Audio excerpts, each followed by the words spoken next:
하나님의 말씀은 구약 성경 룻기 3장 12절부터 18절까지의 말씀입니다.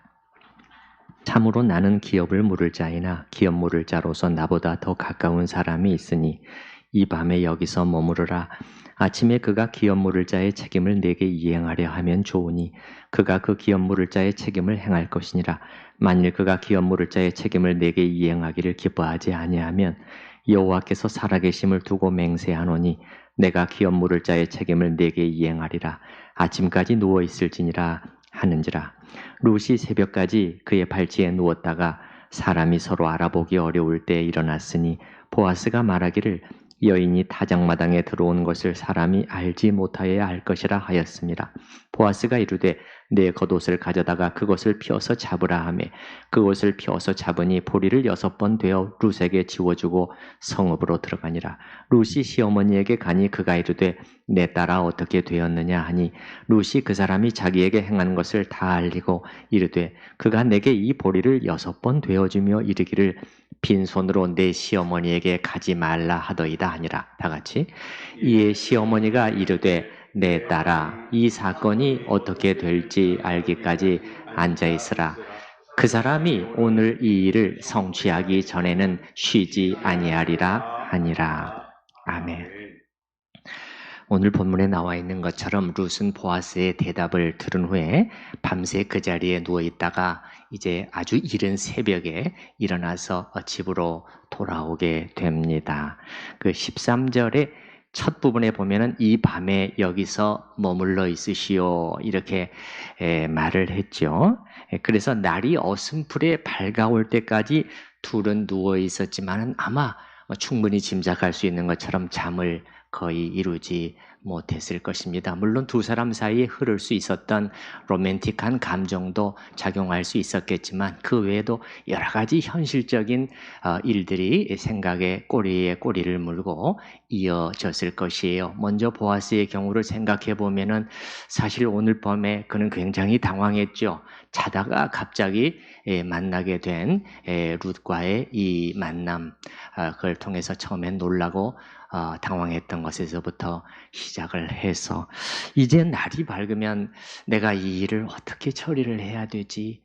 많은 생각을 했을 것이고 과연 기대대로 일은 진행될 수 있을 것인가 이런 생각들이 오고 갔을 것이고 또 룻의 마음은 더 복잡했을 것이에요. 착잡하다기보다는 먼저는 참으로 기쁘고 감사한 마음이 있었겠지요. 보아스로부터 기대 이상의 그러한 그 반응을 받고 나서 또 그런 것도 있었겠고 또 그러면서도 앞으로의 최종 결과는 어떻게 될 것인지 자기의 결혼 상대자가 누가 될 것인지 또 이 새벽녘에 조금 이따 말씀드리겠지만은 아무도 보는 사람이 없이 무사히 빠져나가는 일도 적잖은 부담이 되었을 것으로 생각이 됩니다. 그러면서 또 잠을 이루기가 어려웠을 것이에요. 잠 못 이루는 밤이죠. 이제 이 중요한 날이 밝아오고 있습니다. 요즘식으로 말하면은 D-Day가 밝아오고 있는 것이죠. 어떤 쪽으로 결론이 날지 아무도 알 수가 없는 상황입니다. 왜 그렇죠? 우리가 이미 이유를 알고 있잖아요. 다시 한번 보십시다. 12절. 참으로 나는 기업을 물을 자이나 기업 물을 자로서 나보다 더 가까운 사람이 있으니 룻이 미처 생각하지 못했던 한 가지 복병과도 같은 요소가 숨어 있었기 때문이지요. 율법의 규정에 따라 보아스보다 더 우선권을 가진 친족 한 사람이 또 있었다는 사실을 이제 알게 되었단 말이죠. 자, 이제 이런 문제를 처리하는 과정에서도 보아스의 성격이랄까 이제 그런 것이 드러나는 것을 보게 되는데요. 자, 13절을 보시게 되면 이 밤에 여기서 머무르라. 그 다음에 아침에 그가 그 기업 물을 자의 책임을 그 사람이 내게 이행하려 하면 좋으니 그가 그 기업 물을 자의 책임을 행할 것이니라. 이게 무슨 말이죠? 그 사람이 예스하면 룻이 그 사람과 결혼하게 될 것이라는 것이에요. 여기서 보아스는 원칙을 존중하는 사람임을 알 수가 있습니다.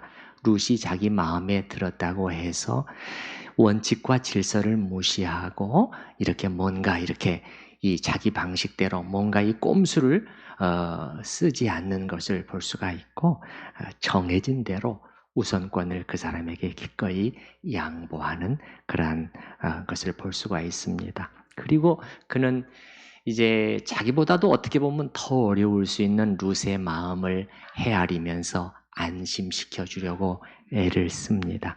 그 13절의 중간 정도, 만일, 거기서부터 보십시다. 만일 그가 기업 물을 자의 책임을 내게 이행하기를 기뻐하지 아니하면, 말씀드렸죠? 기업 물음은 반드시 그렇게 해야만 하는 강제적인 의무사항은 아니었다 말씀을 드렸습니다. 그가 아니라고 한다면 여호와께서 살아계심을 두고 맹세하노니 내가 기업 물을 자의 책임을 내게 이행하리라. 그러니까 무슨 말을 해주고 있는 것이죠? 룻, 당신 편에서만 생각하면 사실 어느 쪽으로 결정이 나든 간에 그렇게 나쁜 일은 아니다. 예. 왜냐하면 룻은 누가 되었든 간에 기업 물을 자를 이제 얻게 되고, 그렇게 되면 룻과 나오미는 현재의 어려운 상태를 벗어날 수 있게 된다는 것이지요. 기억나시죠? 룻이 청혼을 했던 가장 중요한 이유를 밝혔잖아요. 그것은 시모를 위해서 기업 물을 자를 저는 찾고 있습니다. 그렇게 말했잖아요. 그러니 꼭 그렇게는 되게 내가 해주겠습니다. 너무 걱정 마시오. 이렇게 말하는 것이죠. 그러니까 혹시라도 그 사람이 거절을 하게 되면 보아스 자기가 반드시 그 책임을 이행하겠으니 안심하라는 것이죠. 보아스는 이 약속을 주되 맹세까지 합니다. 그렇죠? 예, 이게 왜냐면은 사람이라는 게 참 자꾸 변하잖아요. 변덕스러운 게 사람이잖아요. 이쪽으로 하면 또 생각이 또 바뀌고 또 이렇게 머리를 굴려보고 또 언제 내가 그랬냐. 요즘에도 언제 내가 그랬습니까? 그런 게 너무 많잖아요. 그럴 수가 있기 때문에 보아스는 절대 내가 어기지 않을 것이요. 방금 읽은 부분 다시 한번 보시면 13절에 저 뒷부분에 여호와께서 살아계심을 두고 맹세하노니 내가 이행하리라. 그 다음에 14절에 보게 되면은 룻이 새벽까지 그의 발치에 누웠다가 사람이 서로 알아보기 어려울 때 일어났으니 보아스가 말하기를 여인이 다장마당에 들어오는 것을 사람이 알지 못하여야 할 것이라 하였습니다. 룻기가 24절을 특별히 기록해 놓은 것은 이게 지금 생각보다 중요할 수 있는 문제이기 때문에 그렇습니다. 두 사람 모두에게 긴장의 끈을 늦출 수 없는 문제라는 것이지요. 첫째로 만약에 이 일이 사람들에게 알려져서 잘못된 소문이 퍼지게 되면 상당히 곤란해질 수 있게 되는 것입니다.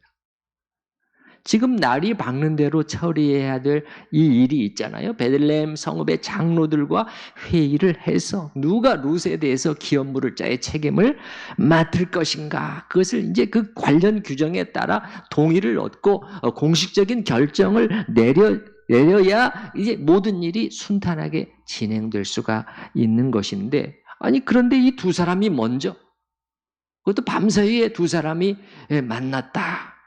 일이 알려지게 되면은 오해가 발생할 수 있다. 들은 사람들한테. 그러면 일을 크게 그르칠 수 있다는 것을 보아스는 알고 있는 것입니다. 그리고 이렇게 되면은 보아스의 명예에도 타격이 오겠지만은 룻의 경우에는 치명타가 입혀질 수 있는 상황이었죠. 방금 14절의 맨 뒷부분에 보시게 되면은 여인이 그랬지 않습니까? 예, 보아스가 말하기를 여인이 다장마당에 들어온 것을 사람이 알게 되면 이거는 지금 굉장히 안 좋다라는 것이지요. 이 보아스는 알고 있는 거죠. 잘못된 소문이 퍼지기 시작하면 이거는 걷잡을 수 없게 될 것이다. 여러분, 이 작은 성읍에서, 이 동네에서 이 가십이 얼마나 과장되어서 퍼질 수가 있었겠어요. 아니 우리도 지금도 우리 교회 안에서도 그 생기고 나는 일들을 우리가 보면 알 수 있잖아요. 이 얼마나 과장되어서 엉뚱하게 전달이 되고 있잖아요. 자, 생각해 보세요. 당시에도 소문은 이런 식으로 퍼질 수 있었을 것입니다. 저 모압 여인 룻이, 이방 여인이 이스라엘의 나이든 남자를 보아스를 유혹했다네. 이거는 사람들이 그런 쪽으로 금방 휩쓸려 갈 수 있는 그러한 소문이에요. 왜냐하면은 사실 또 룻이 먼저 오늘 저녁에 접근한 것도 또 사실이고요. 또 그것도 부인할 수 없는 사실인데, 사실 보아스와 룻 두 사람을 놓고 생각해 보면은 룻이 아무리 젊다고 해도 생각해 보세요. 가난하기 짝이 없는 이 이방 여인이잖아요. 그것도 과부잖아요. 결혼한 지 10년이나 된. 누가 사람들이 생각할 때 선뜻 그 보아스의 결혼 상대로 자연스럽게 받아들여질 수 있겠어요. 우리가 오늘날 한국 사회에서의 결혼 상대를 생각해 보더라도 그렇잖아요. 우리가 좀 솔직히 말해서 뭐 이렇게 아시아권에서 온 여자분, 그것도 그냥 찢어지게 가난한 이 과부 여자분이 있다고 할 때 평균적인 한국 남성의 결혼 상대로 누가 선뜻 그렇게 매치시킬 수 있겠냐 말이에요. 그래서 유혹하려고 했다라는 가십이 퍼질 수 있는 것은 명약하다는 것이죠. 설령 오늘 밤에 있었던 일에 대해서 이거는 기업물을 자를 찾기 위함이었어요. 이렇게 변명한다고 해도 또 말이 나오는 거죠. 무슨 말이야? 기업물을 짜 더 가까운 우선권을 가진 사람이 있는데 왜 그렇게 먼저 그렇게 해? 이제 이렇게 되면은 최악의 경우 룻은 베들레헴 공동체로부터 배척을 당할 수가 있는 것이에요. 쫓겨나서 모압으로, 최악의 경우는 모압 땅으로 돌아가야 하는 그런 일까지 발생할 수 있었던 상황이었습니다. 그래서 보아스는 룻에게 매우 조심해서 행동해야 될 것을 당부하면서 보내는 것이죠. 그러면서 빈손으로 보내지 않습니다. 15절을 보십시다. 15절. 보아스가 이르되 내 겉옷을 가져다가 그것을 펴서 잡으라 하매 그것을 펴서 잡으니 보리를 6번 되어 룻에게 지워주고 성읍으로 들어가니라. 보리 6번. 우리한테는 별로 피부에 와닿지 않을지 모르지만 여러분, 지금 나오미와 룻은 배고픈 사람들이었다는 것을 잊으시면 안 됩니다. 우리에겐 보리 몇 개, 이거 아무것도 아니죠. 그러나 정말 배고파 있는 사람한테는 빵 한 조각도 너무 귀한 것이죠. 그래서 보리쌀을 얼마나 주었는가 했을 때 여기 보면은 6번 되어 이렇게 나왔는데 계량의 단위가 안 나와 있습니다. 6번이라고만 나와 있지 계량의 단위가 무슨 오멜인지 세안지 무슨 에반지 그게 전혀 안 나와 있고 6번이라고만 나와 있어요. 알 수는 없지만은 그러나 상당히 많은 양이었을 것입니다. 룻은 아마 눈이 휘둥그레졌을 것이에요. 그 다음에 이제 내 겉옷을 펴서 거기다가 담아주었다 했을 때 우리가 좀 상상하기 쉬운 것은 룻의 어떤 그 겉옷을 여기 겉옷을 이렇게 펴가지고 여기다 받았다 이렇게 그림을 그릴 수가 있겠는데 이제 그런 것보다는 별도의 어떤 천이었을 것으로 생각합니다. 예를 들어서 머리 덮개랄지 이런 투건이랄지 이런데 평소에는 사용을 하고 그 다음에 물건이나 이렇게 필요할 때는 물건이나 곡식을 운반할 정도로 아주 튼튼한 천이었을 것으로 보통 추정을 합니다. 룻은 여기다가 곡식을 보리를 받아가지고 머리에 이고 갔거나 아니면 어깨나 등에 지고 갔을 것으로 생각이 됩니다. 이제 16절은 가게 되면은 무대가 나오미의 집으로 다시 옮겨집니다. 16절 룻이 시어머니에게 가니 그가 이르되 내 딸아 어떻게 되었느냐 하니 아마 며느리를 이 밤에 보내놓고 나오미는 나오미대로 잠을 제대로 이루기 어려웠을 것입니다. 잠자리에 눕기는 했지만은 이리 뒤척 저리 뒤척 그리고 깰 때마다 수시로 깰 때마다 문쪽을 또 바라보고 또 선잠이 들었다가 또 깰 때마다 아마 기도했을 것이에요. 주여 도우소서, 주여 도우소서 이렇게 기도를 했겠죠. 이제 룻은 시어머니에게 어젯밤에 있었던 모든 일을 다 말해준 다음에 마지막으로 17절 이 말을 덧붙입니다.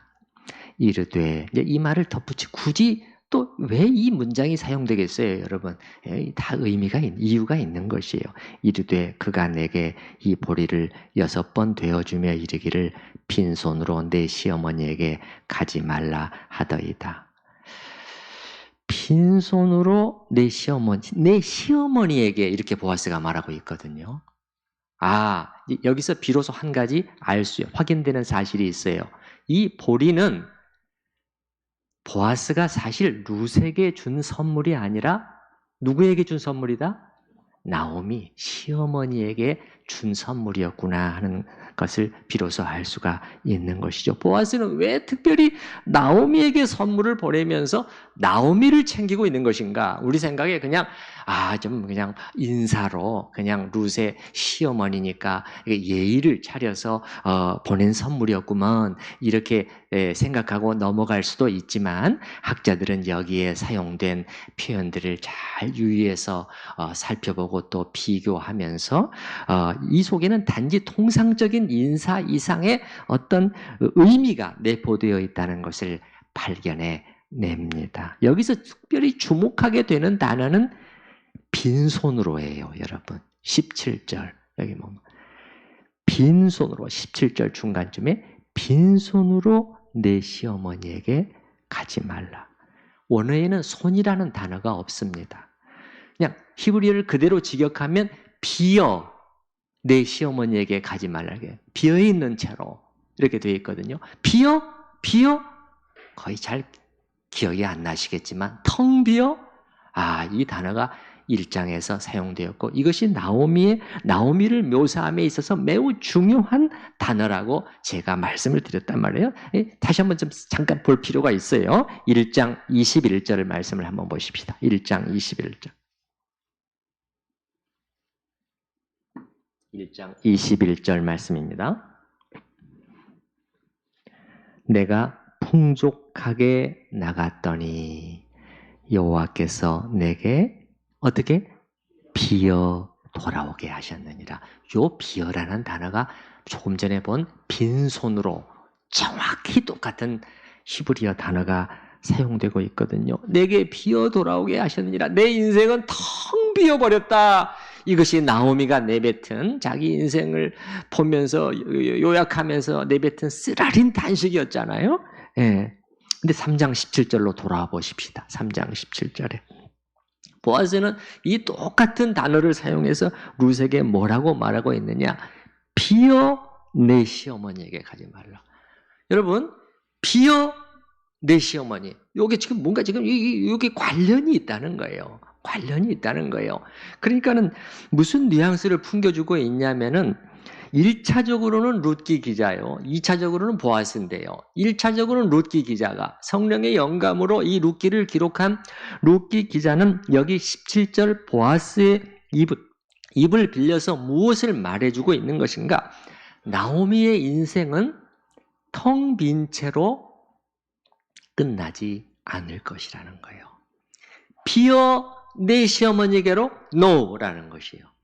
아니, 채워질 것이다. 이것을 룻기 기자가 우리에게 암시해 주고 있는 것이고 또 보아스는 보아스대로 이 보리 선물을 통해서 나오미에게 어떤 약속 같은 사인을 보내고 있는 것이 아닌가 생각됩니다. 지금 여러분, 며느리 룻이 돌아오긴 돌아왔는데 사실 어느 것도 확정된 건 없잖아요.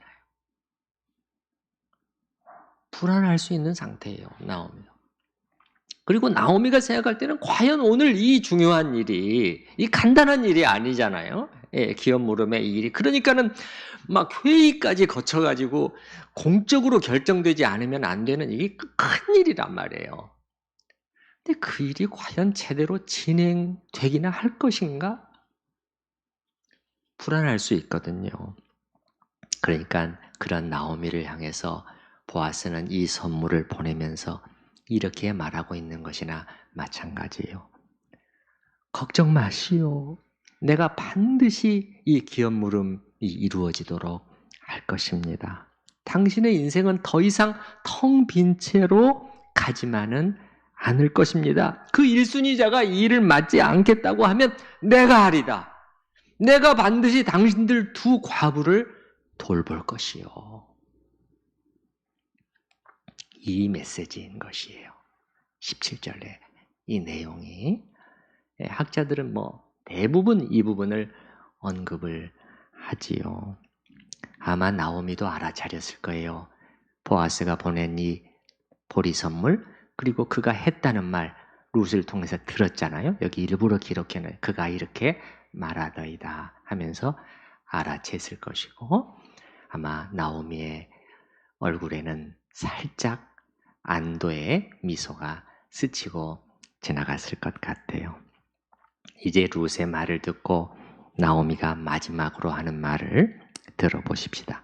이거는 나오미가 내리는 일종의 결론과도 같은 것입니다. 18절의 상반절만 보면은 이에 시어머니가 이르되 내 딸아 이 사건이 어떻게 될지 알기까지 앉아 있으라. 앉아 있으라. 이게 좀 중요한 단어거든요. 이제부터는 가만히 있어야 된다는 것이에요. 지금까지는 룻을 보내서 적극적으로 일을 했고 나오미가요. 여러분 그 이상 더 적극적일 수 없게 어떻게 이렇게까지 할 수 있는가 싶게 일을 추진해 왔는데 지금부터는 가만히 앉아 있어야 된다는 것이에요. 이걸 통해서 나오미라는 사람은 일을 해야 할 때와 하지 말아야 될 때, 움직여야 할 때와 멈추어야 할 때를 구별할 줄 아는 지혜를 가진 여인, 그 시어머니였다는 것을 우리가 알 수가 있어요. 우리도 이렇게 때를 구별할 줄 아는 지혜를 얻을 수 있으면 참 좋겠습니다. 자, 먼저 나오미는 왜 일을 추진하기 시작했지요? 왜 막 움직이기 시작했죠? 처음에는요. 하나님의 일하시는 손길을 봤잖아요. 룻을 보낸 첫날에 일어난 일들을 다 듣고 나서는 퍼즐들이 막 맞춰진 것처럼 하나님이 지금까지 가만히 계시지 않았구나. 그게 딱 보였다고 제가 말씀을 드렸죠. 이 하나님의 일하시는 손길을 보면서 부지런히 움직이기 시작한 것이에요. 치밀한 계획을 세우고 단호히 일을 추진했죠. 그래서 믿음의 결단을 내리고 이 밤에 룻을 준비시켜 보낸 것이에요. 그리고 이 시점에 와서는 이제는 움직임을 멈추어야 한다고 결론을 내리고 있어요. 지금은 가만히 있어야 한다. 여러분 여기 18절에 이 단어 있잖아요. 앉아 있으라. 알기까지 앉아 있으라. 이 단어가 이제 원어로도 앉아 있다, 머물러 있다 그런 뜻인데 영어 성경들은 이 의미를 살려서 다양하게 번역을 해놨어요. 어떤 성경은 가만히라는 단어를 앞에다 붙여서 조용히 앉아 있어라. 또 어떤 성경은 기다려라. 또 어떤 성경은 더 많이 의역을 해서 아무것도 하지 말아라. 이렇게 번역을 해놨는데 아마 이 단어 속에는 이 여러 가지 의미들이 다 복합적으로 함축되어 있는 것으로 보입니다. 지금 그러니까 18절에서 나오미는 룻에게 어떻게 지금 말하고 있느냐. 지금부터는 가만히 앉아서 기다리면서 아무것도 하지 말고 지켜보는 것이 좋겠다. 이렇게 이제 말하는 것이죠. 다른 말로 하면 뭡니까? 이제 앞으로의 일은 전적으로 누구에게 맡기자는 거예요? 하나님께 맡기자는 거예요. 여기 여러분, 하나님이라는 단어가 사용되고 있지 않습니다.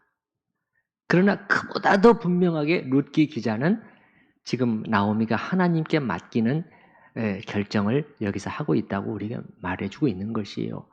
나오미가 누구였죠, 여러분? 나오미 우리가 알고 있잖아요. 자기 인생에 일어난 일과 하나님을 절대 끊지 않았던 여인이었잖아요. 심지어 자기의 쓰라린 인생 경험을 말하면서도 전능자가 나를 치셨어. 여호와께서 나를 비어 돌아오게 하셨지. 이렇게 하나님이 하셨는데 내가 어떻게 할 거야. 이렇게 그러면서도 하나님의 손길을 부인하지 않은 여인이잖아요. 그러니까 여기서는 말할 필요도 없는 것이죠. 그래서 하나님께 맡기자는 것이죠. 그렇지 않고 인간적인 방법을 동원하려고 할 수도 있을 것이에요. 여러분, 예를 들어서 성읍의 장로들 중에서 누가 가장 영향력이 있지? 그 장로를 미리 만나가지고 부탁할 수도 있는 것이고, 또 기업 물음 그 일순위자의 그 가족을 말이죠.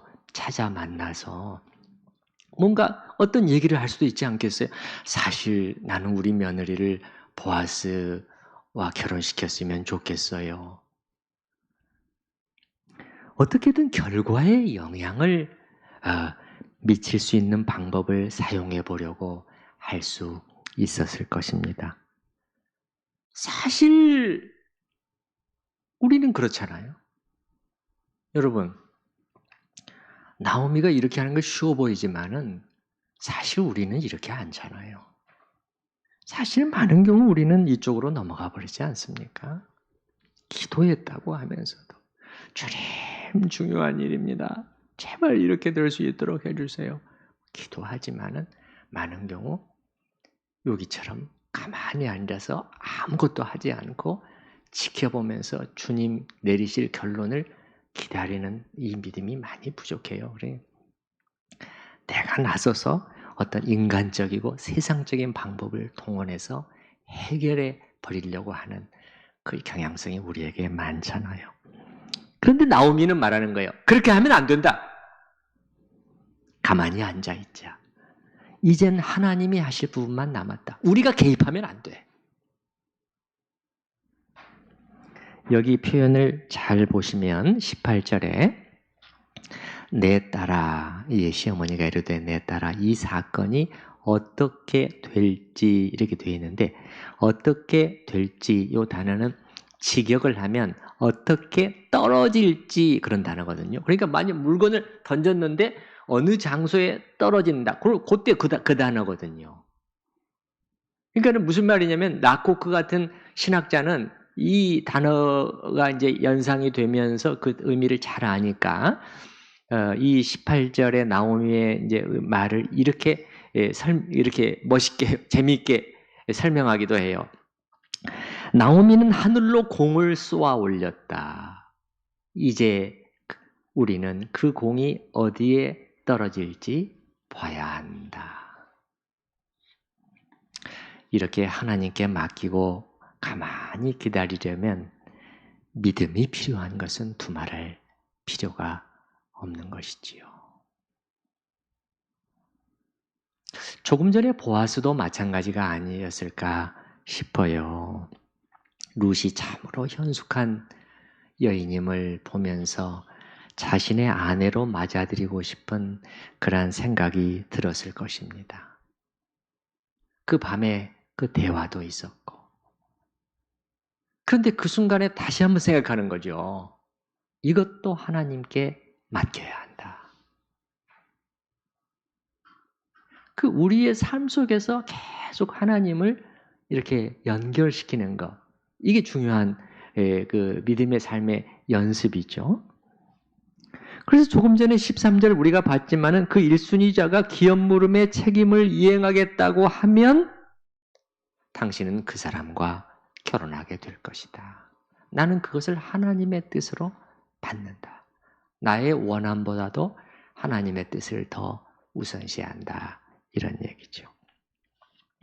여러분, 움직여야 할 때와 맡기고 가만히 기다려야 할 때, 이 둘을 잘 구별하는 지혜를 배우실 수 있기를 바랍니다. 18절의 나머지 하반절을 보십시다. 그 사람이 오늘 이 일을 성취하기 전에는 쉬지 아니하리라. 그 사람이 이러이러하게 쉬지 않고 할 것이다. 저는 전에서부터 룻기를 읽을 때마다 이 표현이 참 저한테는 인상적이었어요. 왜 그랬는지는 모르겠는데 그러면서 자꾸 상상이 되는 거예요. 보아스가 이제 일어나서 이제 오늘 하루 어떻게 이 일을 쉬지 않고 부지런히 처리하고 다니는지 그 모습이 제 머릿속에 자꾸 떠오르는 거예요. 이 연상이 되는 것이에요. 저는 이 표현에서 그가 쉬지 아니하리라. 이 표현에서 다시 한번 보아스의 어떤 사람됨이랄까? 어떤 맡겨진 일을 처리하는 그의 태도를 통해서 그의 그 성품이 다시 한번 이렇게 그 성품을 읽어낼 수가 있었어요. 그래서 저는 그걸 세 단어로 한번 정리해 봤어요. 요약해 봤어요. 세 단어. 첫째는 신실함. 두 번째는 부지런함. 세 번째는 책임감. 먼저 신실함. 신실함이라는 것은 성실함이죠. 믿음직함이죠. 믿었다 이 말이죠. 믿었다. 여러분, 나오미가 완전히 믿을 정도였지 않습니까? 나오미가 지금 룻에게 하는 말을 보면 알 수 있잖아요. 예. 그가 진행할 것이다. 우리는 이 일을 그에게 충분히 맡기고 쉬어도 된다는 것이죠.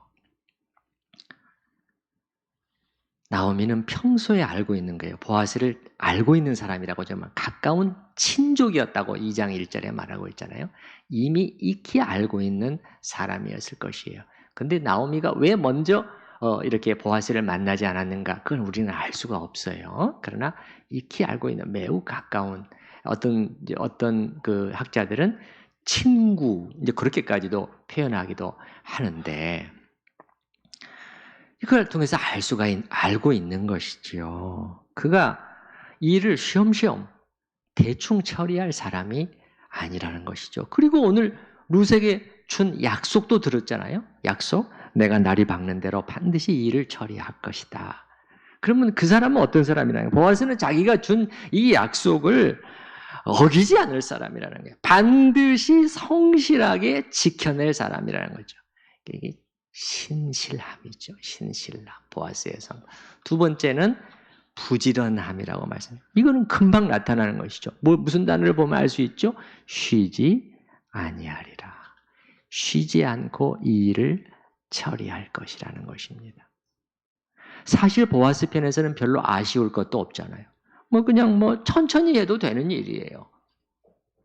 그러나 그는 이 일을 성취하기 위해 정말 쉬지 않고 부지런히 일할 것이다.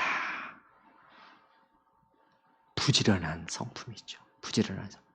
보이죠? 여러분, 룻도 부지런했다고 말씀드렸어요. 부지런한 성품들이 하나님의 백성들의 성품으로 나타나고 있죠. 세 번째는 뭐라고 했습니까? 책임감이에요. 여러분, 책임감은 뭐예요? 뭐가 책임감입니까? 저 사람은 책임감이 있는 사람이야. 그럼 우리는 뭘 떠올리죠?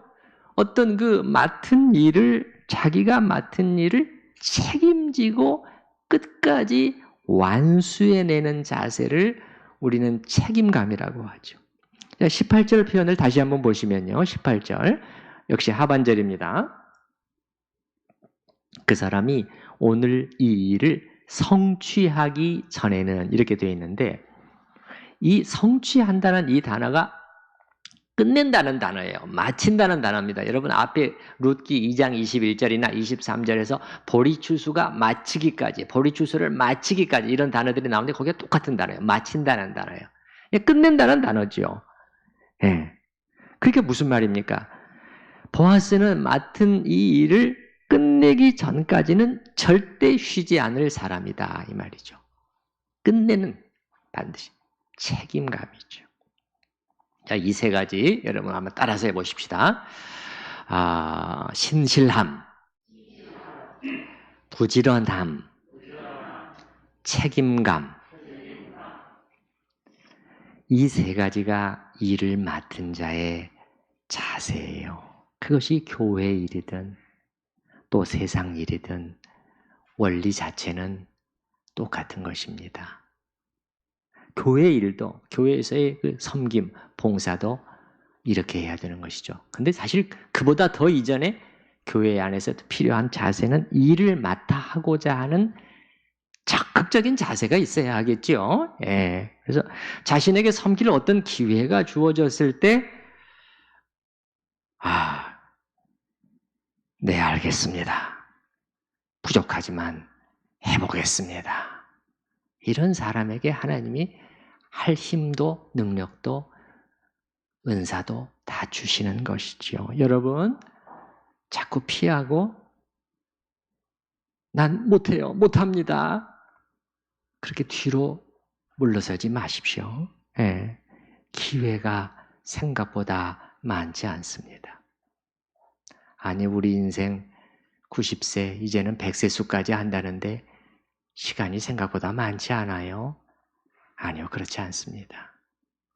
살 수 있는 날은 많이 남아있을지 모르지만 일할 수 있는 시간은, 주님을 위해 섬길 수 있는 시간은 그리 많지 않습니다. 우리는 그때보다 훨씬 이전에 이미 노쇠하고 우리의 기력이 자꾸 떨어지고 힘이 빠지는 거예요. 혹은 이런저런 질병이 찾아들고요. 여러분, 이건 피할 수 없는 것이에요. 이상한 일이라고 생각하시면 안 됩니다. 내 나이 70대, 80대가 되는데 내가 왜 이렇게 아파야 돼? 왜 이런 병에 걸려야 돼? 아니요, 대부분이에요, 대부분. 피할 수 없는 것이에요. 예. 그뿐입니까? 우리의 정신은 점점 흐려져서 집중하기가 어려워지게 됩니다. 여러분, 하고 싶어도 할 수 없는 날이 속히 옵니다. 아직 움직일 수 있을 때, 아직 주님을 위해 무언가를 하실 수 있을 때 적극적으로 예, 아멘 그렇게 하시기 바랍니다. 그리고 일을 맡았을 때는 방금 보아스에게 확인된 이 세 가지 자세예요. 여러분에게 맡겨진 그 일을 신실하게, 부지런히, 그리고 책임감 있게 하시기 바랍니다. 성경도 표현은 다르지만은 다른 곳에서 똑같은 권면을 주고 있잖아요. 맡은 자들에게 구할 것은 충성이니라. 이런 자세로 하라는 것이지요. 여러분이 교회에서 이런 자세로 섬겨주시면 정말 많은 분들이 이렇게들 해주고 계시는데요. 그럴 때마다 저는 제 이 어깨 위에 놓여있는 짐이 같이 나누어져지는 동역자라구나. 하나님이 동역자를 보내주신 거구나. 그런 느낌을 많이 받아요. 뒤에서 말만 하는 것이 아니라 그 어려운 일을 직접 같이 져주는 것. 이게 동역자인 것이지요. 교회 일도 그렇고 또 세상 일도 마찬가지예요. 직장에서도 마찬가지입니다. 맡겨진 일을 할 때도 마찬가지예요. 얼마 전에 제법 큰 규모의 회사에 다니는 우리 교회의 한 젊은 지체가 저에게 전화를 걸어와서 상담을 해서 같이 서로 대화를 나눌 때 제가 그 분한테 상기시켜준 성경 구절 하나가 골로새서 3장 24절이에요. 너희는 주 그리스도를 섬기느니라. 집사님은 그 회사에서 주님을 섬기고 있다는 사실을 기억해야 합니다. 이렇게 말한 거죠. 그 회사 대표가, 사장님이 그렇게 훌륭한 인격자가 아닐 수도 있고 아닌 경우가 훨씬 더 많은 거죠. 아니, 회사를 하고 기업을 하는 분들이 목적이 뭐예요? 이윤입니다, 이윤. 그것 때문에 눈이 벌겨져 있는 분들이잖아요. 예. 어떻게 인격자이기를 기대할 수 있겠어요? 그래서 자기 마음에 별로 안 들 수도 있고 그렇지만 성경을 보니 어떻게 말하고 있는가? 너희가 섬기는 대상은 너희 상사, 바로 이의 직급의 상사도 아니요 사장도 아니요 주님이시다. 그렇게 말하고 있더라는 것이에요. 골로새서에서는 심지어 어느 정도예요? 노예된 그리스도인들에게 지금 주는 권면이잖아요. 너희가 지금 이 땅에 배가 툭 튀어나온 못된 너희 주인을 섬기고 있는 게 아니야. 하늘에 있는 주인을 섬기면서 여러분은 노예로서의 일을 하는 것입니다. 그렇게 말하고 있는 것이죠. 그러니 사실은 집사님이 주님을 위해 일하는 자세로 그 직장 일을 해 주어야 한다는 것이지요. 그들이 주는 봉급을 받고 있지 않아요? 사실이죠. 저는 지금 이런 자세로 하는 것이 쉽다고 하는 것도 아니요. 또 제가 하면 잘할 수 있다고 하고 있는 것도 아니에요. 저도 해봤지 않습니까? 저도 20, 30대 한 7, 8년 정도 한 직장에서 일을 했고 그 직장에서 모범 직원에게 준다고 하는 상당히 큰 상도 받기도 했지만은 지금 생각하면 부끄럽기 짝이 없어요. 얼마나 요령을 많이 부렸고 얼마나 근무 시간에 내 개인 일을 내 공부를 했던가 주님 앞에서 생각하면 얼굴이 화끈거릴 정도예요. 무슨 모범 직원은 무슨 모범 직원. 그러니까 저는 내가 잘했고 누구든지 쉽게 잘해낼 수 있는 일이라고 말씀드리는 게 아니에요. 제가 말씀드리는 것은 내가 그렇게 했던 것이 돌아보니까 후회스러운 일이라는 거예요. 그건 하나님을 기쁘시게 하는 일이 아니었고 사람들에게 덕이 되는 것도 아니었다는 거예요. 다시 내가 그 순간으로 돌아가면 나는 그렇게 일하지 않을 것이다. 그 얘기죠.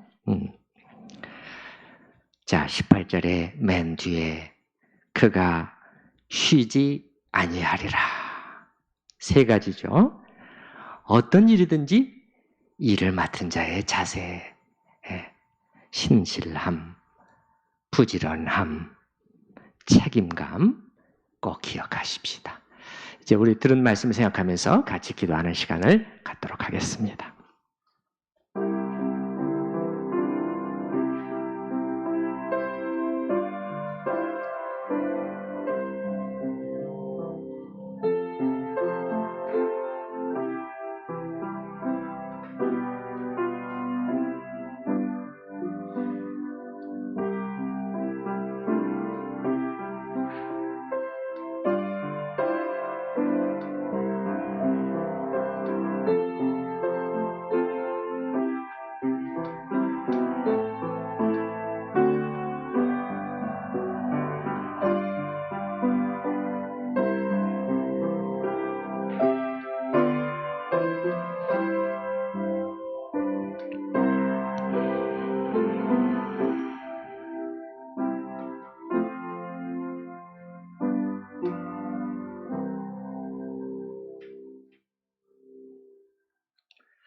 믿음으로 움직여야 할 때와 하나님께 맡기고 쉬어야 할 때를, 멈춰야 할 때를 구별할 줄 아는 나옴이었습니다.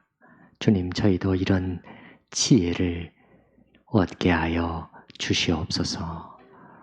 주님, 특별히 저희는 두 번째에 약합니다.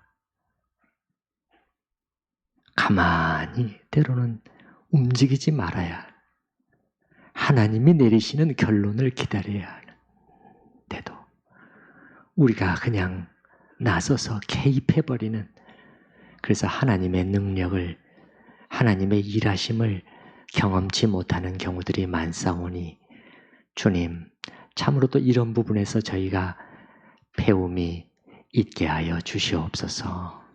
오 주님, 우리의 인생에서 주님을 위해서 일할 수 있는 날이 생각보다 많이 남지 않았습니다. 오 주님, 우리 날 계수함을 가르치사 지혜의 마음을 얻게 하시고, 무언가 아직 할 수 있을 때, 무언가 아직 정신이 온전할 때 내가 주님의 나라를 위해서 운전이라도 하리라. 오 주님, 우리가 하나님 앞에서 이런 적극적인 마음으로 주님 앞에 나올 수 있기를 원합니다. 그리고 일을 맡았을 때는 어떻게 해야 하는지 보아스의 자세를 통해서 다시 한번 확인했습니다.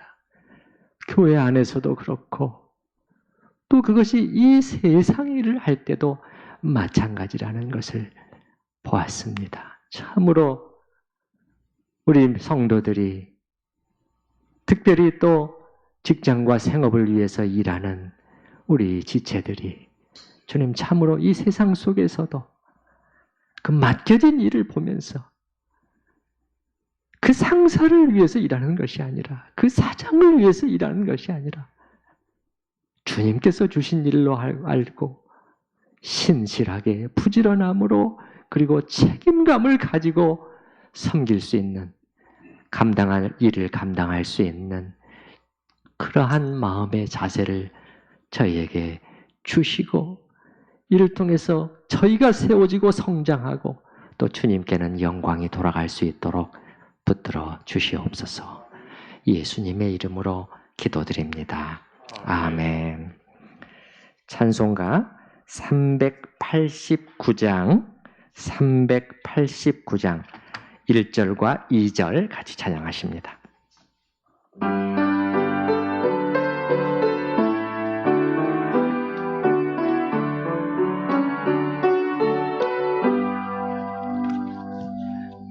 내게로 오라 하신 주님의 말씀을 따라 나와서 내 몸과 마음을 주께 드리니 주여 받아주소서.